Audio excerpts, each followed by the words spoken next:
జీవన్ రేఖ కార్యక్రమానికి తిరిగి స్వాగతం. డాక్టర్ గారు, ఈ స్టెమ్ సెల్స్ హెయిర్ గ్రోత్కి, హెయిర్ ట్రాన్స్ప్లాంటేషన్స్కి ఎలా ఉపయోగపడతాయి అంటారు? అంటే ఇప్పుడు హెయిర్ ట్రాన్స్ప్లాంటేషన్ వేరండి. హెయిర్ ట్రాన్స్ప్లాంటేషను జనరల్గా ఎవరి హెయిర్ వాళ్ళకే ట్రాన్స్ప్లాంట్ చేయగలుగుతాం. ఇంకొకరి హెయిర్ మనకి ట్రాన్స్ప్లాంటేషన్కి కుదరదు. ఆర్టిఫిషియల్ హెయిర్ ఉన్నా కూడా అది కూడా అంత సక్సెస్ అవ్వలేదు. మరి హెయిర్ మనకి బాగా రాలిపోతుంది అనుకోండి, అయితే హెయిర్ చాలా వరకు ఖాళీ అయిపోయింది అనుకోండి. సో ఖాళీ అయిపోయినప్పుడు మనం ట్రాన్స్ప్లాంటేషన్ గురించి ఆలోచిస్తాం. ఫస్ట్ స్టెప్లో మనం హెయిర్ రీగ్రో అవడానికి ప్రయత్నం చేస్తాం. వరల్డ్ యాక్సెప్టెడ్ మెథడ్స్ ఉన్నాయి. మందులు ఒకటి ఆయిల్ ద్వారా తలకి రాసేది, రోజుకు 2 సార్లు. ట్యాబ్లెట్స్ వేసుకునేది, దానికి స్పెషల్ షాంపూస్ వాడేది, పెర్మియబిలిటీ ఆఫ్ స్కాల్ప్ స్కిన్ ఎక్కువ అయ్యేటట్టు. ఈ మెథడ్ జనరల్గా ఫాలో అయ్యే మెథడ్ హెయిర్ గ్రోత్కి. మరి ఈ మెథడ్లో కూడా సాటిస్ఫై అవనోళ్ళకి మనకి బ్యాక్ వెనకాల భాగంలో హెయిర్ ఉంటే ఆ హెయిర్ని ఒక స్ట్రిప్ రిమూవ్ చేసి దాంట్లో ఇండివిజువల్ ఫాలిక్యులర్ యూనిట్స్ అన్నిటిని సెపరేట్ చేసి హెయిర్ లేని చోట మనం పెడతాం. 1000, 2000, 3000, 4000 అట్లా పెట్టే అవకాశం, అది హెయిర్ ట్రాన్స్ప్లాంటేషన్ అంటాం. ఇప్పుడు జరిగే చేస్తున్న హెయిర్ ట్రాన్స్ప్లాంటేషన్లు చక్కగా వస్తాయి, నార్మల్గా వస్తాయి. అందరికీ డౌట్ ఏంటంటే అవి నార్మల్గా ఉంటాయా, ఉడుపుల్లా ఉంటాయా అని చెప్పేసి. ఆ రోజుల్లో అట్లా ఉండేది, ఉడుపుల్ టైప్లో ఉండేది. ఇప్పుడు సింగిల్ ఫాలిక్యులర్ యూనిట్స్ ట్రాన్స్ప్లాంట్ చేస్తున్నాం కాబట్టి చక్కగా వస్తాయి. మరి కొంతమందికి ట్రాన్స్ప్లాంట్ చేయడానికి హెయిర్ ఉండదు, బ్యాక్ వెనకాల కూడా ఖాళీ అయిపోయి ఉంటుంది.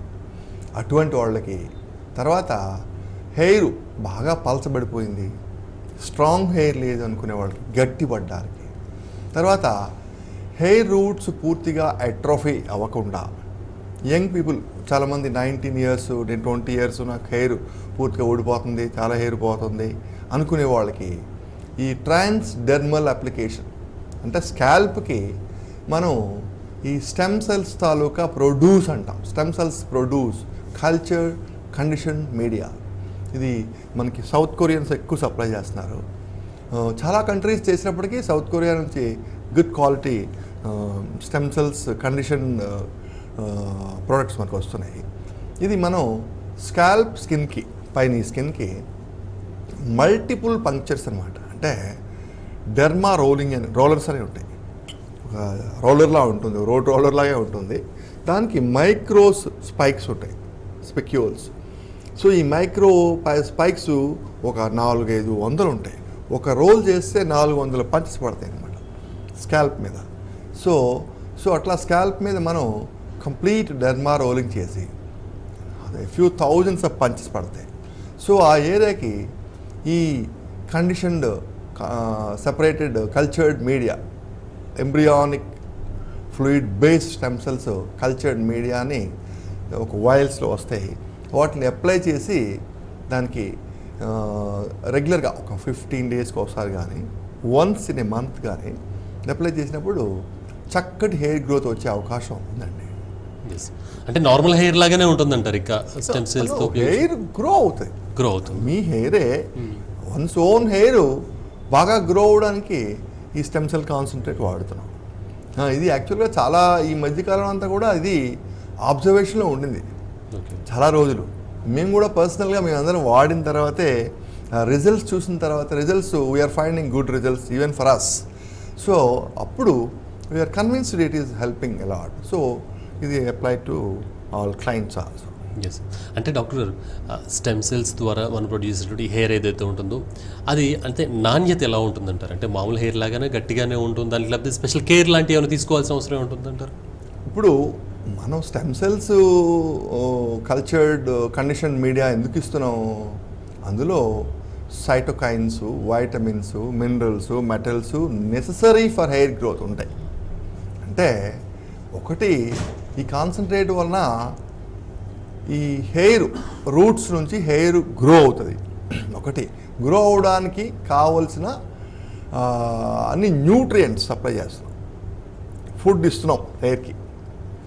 తర్వాత ఇవి చాలా రిచ్ కాన్సన్ట్రేట్. అంటే ఎంబ్రియోనే ఇప్పుడు మొరులా స్టేజ్లో 3rd month ఆఫ్ ప్రెగ్నెన్సీలో ఎంబ్రియానిక్ ఫ్లూయిడ్ మొరులా స్టేజ్లో ఉన్నప్పుడు ఆ ఫ్లూయిడ్ని తీసి దాన్ని కల్చర్ చేసి దాని నుంచి న్యూట్రియంట్ సెపరేట్ చేస్తున్నారు. సో ఇవి రిచ్ అనమాట, రిచ్ ఇన్ న్యూట్రిషన్. అందువలన మన హెయిరే గట్టి పడుతుంది, అంటే క్వాలిటీ హెయిర్ వస్తుంది, బ్లాక్ క్వాలిటీ స్ట్రాంగ్ హెయిర్ వస్తుంది ఒకటి. రెండోది ఈ టీలోజన్ క్యాటోజన్ ఫేజ్లో ఉండే హెయిర్ మరి ఎనజన్ ఫేజ్కి వస్తుందన్నమాట. సో కొంత హెయిర్ మనకి ఈ ఎనజన్ ఫేజ్ అంటే గ్రోయింగ్ కనబడే హెయిర్ ఆ స్టేజ్కి రావడం వలన కొత్త హెయిర్ వస్తుంది మనకి. మన హెయిరే డార్మెంట్గా ఉండే హెయిర్ అంతా కూడా ఎనజన్ ఫేజ్కి వచ్చి గ్రో అవుతుంది. సో గట్టి హెయిర్ వస్తుంది. హెయిర్ లేని వాళ్ళకి హెయిర్ అంటూ రూట్స్ ఉంటే ఇక్కడ పాయింట్ మెయిన్ రూట్స్ ఉండాలి. రూట్స్ ఉంటేనే చాలా ఇప్పుడు 50-60 years అట్రోఫీ అయిపోయి కంప్లీట్ చాలా రోజులు హెయిర్ లేక క్లీన్ బౌల్డ్ అనుకోండి, అప్పుడు ఈ స్టెమ్ సెల్స్ వల్ల మనకి కొత్త రూట్స్ ఫార్మేషన్ ఉండదు. ఉన్న హెయిర్ గ్రో అవడానికి ఈ స్టెమ్ సెల్స్ కాన్సన్ట్రేట్ చాలా యూస్ఫుల్. అంటే ఇప్పటి వరకు మనం వాడే అన్నిటికంటే best use is from stem cells condition culture medium. Yes doctor, ఎందుకంటే హెయిర్ వైట్ తొందరగా అయిపోతుంది ఈ రోజులు చూస్తే కాబట్టి తొందరగా తెల్ల వెంట్రుకలు వస్తున్నాయి అంటున్నారు. సో ఇలా చేయించుకున్న హెయిర్కి అంటే బ్లాక్నెస్ ఉండిపోయే అవకాశం ఉంటుందంటారు, లేకపోతే ఏజ్తో పాటు ఏజ్ ఫ్యాక్టర్ బట్టి అది కూడా మళ్ళీ వైట్కి మారే అవకాశం? యూజువల్గా హెయిర్ అండి, మనం చాలా మెడిసిన్స్ కూడా ఉన్నాయి, ఆయిల్స్ లాంటివి. అవి అప్లై చేస్తే కంపెనీస్ డిక్లైన్ బ్లాక్ హెయిర్ అవుతుంది. యూజువల్గా హెయిర్ రూట్లో మెలనిన్ కాంపోనెంట్ మెలనోఫోర్స్ లేకపోతే వైట్ అయిపోతుంది హెయిర్. మరలా అది బ్లాక్ అవ్వడం అనేది కష్టం, చాలా కష్టం.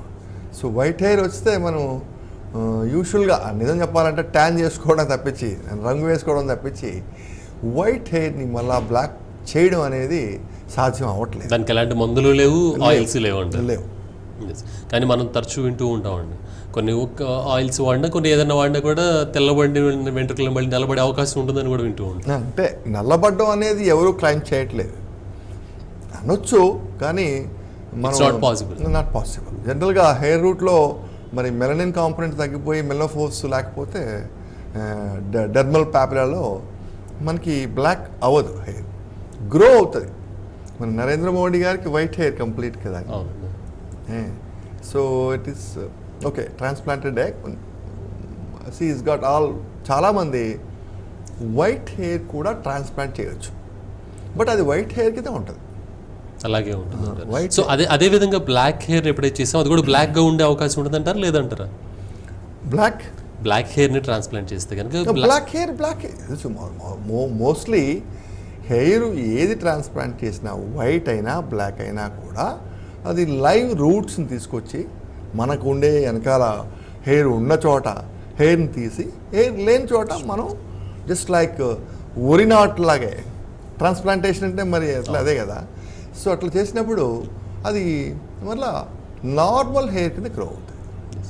డాక్టర్, ఈ స్టెమ్ సెల్స్ ఏవైతే ఉంటాయో వీటి వలన అంటే ఫ్యూచర్లో ఇంకెలాంటి యూజెస్ ఉంటాయి అంటారు ఎక్కువగా మనకి దాచుకోవడం వల్ల ఈ స్టెమ్ సెల్స్ వలన? అసలు స్టెమ్ సెల్స్ రీసెర్చ్ చాలా పెద్ద ఎత్తున నడుస్తుంది, ఎందుకంటే వాటి తాలూకు ఉపయోగాలు ఈ మెడికల్ వరల్డ్ గుర్తించిన తర్వాత స్టెమ్ సెల్స్ చాలా యూస్ఫుల్ ఫ్యూచర్ కని తెలిసింది, కనుక్కున్నాం మనం. మన తాలూకా కొన్ని డిసీజెస్ ఫ్యూచర్లో మనకు కొన్ని ప్రాబ్లమ్స్ వచ్చినప్పుడు ఈ బేసిక్ సెల్, బేసిక్ ప్లూరిపోట్ అంటే ఆ సెల్ మన శరీరంలో ఏ భాగానికైనా ఫిల్ చేయొచ్చు, అది మల్టిప్లై అవుతుంది, బ్రహ్మాండంగా అది మల్టిప్లై. మనం ఏ ప్లేస్లో పెడితే బేసిక్ స్టెమ్ సెల్స్ని తీసుకొని అది ఎటువంటి టిష్యూలో పెట్టినప్పుడు ఆ టిష్యూగానే అది రూపాంతరం చెందుతుంది అనమాట. సో అందుకోసం అని చెప్పేసి స్టెమ్ సెల్స్ బ్యాంక్స్ వచ్చినాయి. స్టెమ్ సెల్స్ మీద చాలా రీసెర్చ్ జరుగుతుంది. చాలా డిసీజెస్, వెరీ డిఫికల్ట్ డిసీజెస్, ఇప్పుడు స్పైనల్ కార్డ్ ఇంజరీస్ అనండి, అలాగే కొన్ని లంగ్ డిసీజెస్ అనండి, చాలా ఇప్పుడు అంటే ఒకటి చెప్పడానికి లేదు, చాలా విషయాల్లో స్టెమ్ సెల్స్ ఇప్పుడు సక్సెస్ఫుల్ అయినాయి, చాలా ప్రాచుర్యం పోయింది. అందుకే స్టెమ్ సెల్స్ ఇప్పుడు దాచుకుంటున్నారు. స్టెమ్ సెల్ బ్యాంక్స్ కూడా వచ్చేసినాయి. ఎందుకంటే ప్రెగ్నెంట్ డెలివరీ అయిన తర్వాత కార్డ్ తర్వాత బోన్ మ్యారో ఇవన్నీ కూడా వీటిలో ఎక్కువ స్టెమ్ సెల్స్ ఉంటాయన్నమాట. సో మనం ప్రెసెంట్ ఆ కార్డ్ని మనం ప్రిజర్వ్ చేసేస్తున్నాం మనం. ఎందుకంటే అవి మేబీ ఫ్యూచర్లో ఉపయోగపడతాయి, మనకి అవసరం రావచ్చు. అందులో స్టెమ్ సెల్స్ తీసి మనం వాటిని కల్చర్ చేసి లేకపోతే వాటిని మనం ఇంప్లాంట్ చేసి మనం ఆ ప్రాబ్లమ్ని మనం నయం చేసుకునే అవకాశం. అంటే ప్రాబ్లమ్ని ఎంతవరకు నయం చేసే అవకాశం ఉంటుందంటారు? నువ్వు స్టెమ్ సెల్స్లో ఇప్పుడు చాలా డిసీజ్ బ్రహ్మాండంగా అసాధ్యమైన చాలా కూడా ఇప్పుడు నయం అవుతున్నాయండి. సో నయం అంటే ఆ స్టెమ్ సెల్స్ లో ఉన్నటువంటి వాటిని తీసి మన శరీరంలో ప్రవేశపెట్టడం వల్ల ఆ వ్యాధిని ఎదుర్కొనే శక్తి వస్తుందంటారు బాడీ. టిష్యూలో పెడితే ఆ టిష్యూ కింద రూపాంతరం చెందుతాయి అన్నమాట. Stem cell can become any cell. Okay doctor గారు, జీవన్ రేఖ కార్యక్రమానికి వచ్చినందుకు థ్యాంక్స్ అండి. ఇది ఈనాటి జీవన్ రేఖ కార్యక్రమం. చూస్తూనే ఉండండి టీవీ1.